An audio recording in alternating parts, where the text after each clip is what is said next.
Thiruvananthapuram Poojappura Chinnamma memorial girls സ്കൂളിൽ PSC പരീക്ഷയിൽ ആൾമാറാട്ടത്തിന് ശ്രമം.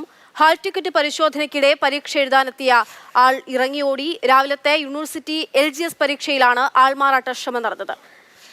അനന്തകൃഷ്ണൻ വിവരങ്ങളുമായുണ്ട്. അനന്തൻ, ഈ പരീക്ഷയിൽ ആൾമാറാട്ടം നടക്കുന്നു എന്നുള്ളത് നമുക്കൊരു പുതിയ സംഭവമല്ലാതായി മാറുന്നുണ്ട്. ഇത് ആദ്യ പരിശോധനയിൽ തന്നെ ഇയാൾ ഇറങ്ങി ഓടുകയും ചെയ്തിരിക്കുന്നു. ഈ പരിശോധന പോലും പ്രതീക്ഷിക്കാതെയാണോ വന്നതെന്നുള്ള ചോദ്യമൊക്കെ ഉയരുന്നുണ്ട്. എങ്ങനെയായിരുന്നു ഈ ആൾമാറാട്ട ശ്രമം? ഏത് പരീക്ഷയിലാണ്?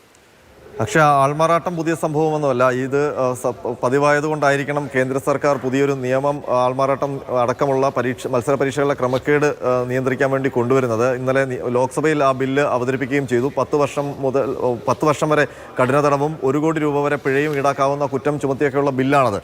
ആ വാർത്ത പുറത്തു വന്നതിന് തൊട്ടു പിന്നാലെയാണ് ഇന്നിപ്പോൾ തിരുവനന്തപുരത്ത് PSC നടത്തിയ മത്സര പരീക്ഷയിൽ ആൾമാറാട്ടത്തിന് ശ്രമിച്ചിരിക്കുന്നത്. യൂണിവേഴ്സിറ്റി LGS പരീക്ഷയാണ് ഇന്ന് രാവിലെ വിവിധ കേന്ദ്രങ്ങളിൽ നടന്നത്. തിരുവനന്തപുരം നഗരത്തിലെ പൂജപ്പുര ചിന്നമ്മ മെമ്മോറിയൽ ഗേൾസ് സ്കൂളിലാണ് ഈ പരീക്ഷയിൽ ആൾമാറാട്ടത്തിന് ശ്രമം നടന്നത്. പരീക്ഷാ ഹാളിൽ ഈ ഇൻവിജിലേറ്റർ വന്ന് ഈ വെരിഫിക്കേഷൻ, ഐഡന്റിറ്റി കാർഡും ഒക്കെയുള്ള ഹാൾ ടിക്കറ്റും മറ്റുമുള്ള വെരിഫിക്കേഷൻ നടത്തുന്നതിനിടെയാണ് ഒരാളുടെ ഹാൾ ടിക്കറ്റിലും വെരിഫിക്കേഷനുമായി ബന്ധപ്പെട്ട രേഖകളിലും ചെറിയ ഒരു വ്യത്യാസം കണ്ടത്. അത് സംശയം പ്രകടിപ്പിക്കുന്നതിനിടെ ഇയാൾ ആ പരീക്ഷാ ഹാളിൽ നിന്നിറങ്ങി ഓടുകയായിരുന്നു. തുടർന്നാണ് ആ പരീക്ഷയിൽ ആൾമാറാട്ടത്തിന് ശ്രമം നടന്നു എന്നുള്ള കാര്യം തിരിച്ചറിയുന്നത്. ഉടൻ തന്നെ പൂജപ്പുര പോലീസിൽ വിവരം അറിയിച്ചിട്ടുണ്ട്.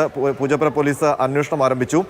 ഇയാളെ കണ്ടെത്താനുള്ള ശ്രമം, ആരാണ് ഈ ആൾമാറാട്ടം നടത്താൻ വന്നത് എന്നത് സംബന്ധിച്ച് ഇതുവരെ വ്യക്തതയില്ല. ഇയാൾ ആരാണെന്ന് കണ്ടെത്താൻ പൂജപ്പുര പോലീസ് അന്വേഷണം ആരംഭിച്ചിട്ടുണ്ട്. CCTV അങ്ങനെയുള്ള എന്തെങ്കിലുമൊക്കെ സഹായകരമാകുന്നുണ്ടാവുമോ? പോലീസ് അങ്ങനെ എന്തെങ്കിലുമൊക്കെ ഉണ്ടോ? തീർച്ചയായിട്ടും പരീക്ഷ ഹാളിൽ ഇല്ലെങ്കിലും ആ സ്കൂളിൽ ഒപ്പം തന്നെ പൂജപ്പുര ജംഗ്ഷനിലും ഒക്കെ CCTV ഉണ്ട്. അപ്പോൾ ഓടിപ്പോയ ആളെ കണ്ടെത്താൻ വലിയ പ്രയാസമൊന്നുമില്ല. മാത്രമല്ല ആരുടെ ഹാൾ ടിക്കറ്റ് ഉപയോഗിച്ചിട്ടാണ് ഈ പരീക്ഷ എഴുതാൻ, ആരുടെ ക്രമ നമ്പറിലാണ് വന്നത് എന്നതൊക്കെ ഇനി അന്വേഷണത്തിൽ എളുപ്പം തന്നെ കണ്ടെത്താൻ കഴിയും. ഏതായാലും PSC പരീക്ഷയ്ക്കിടയിൽ ആൾമാറാട്ടത്തിന് ധൈര്യം കാണിച്ച ആ വീരൻ ആരാണെന്ന് അല്പസമയത്തിനകം തന്നെ അറിയാൻ കഴിയും എന്നാണ് പ്രതീക്ഷിക്കുന്നത്. സമീപകാലത്താണ് ISRO തിരുവനന്തപുരത്ത് നടത്തിയ പരീക്ഷയിൽ വ്യാപകമായ കോപ്പിയടി നടക്കുകയും അത് വലിയ കേസായി മാറുകയും ഒക്കെ ചെയ്തത്.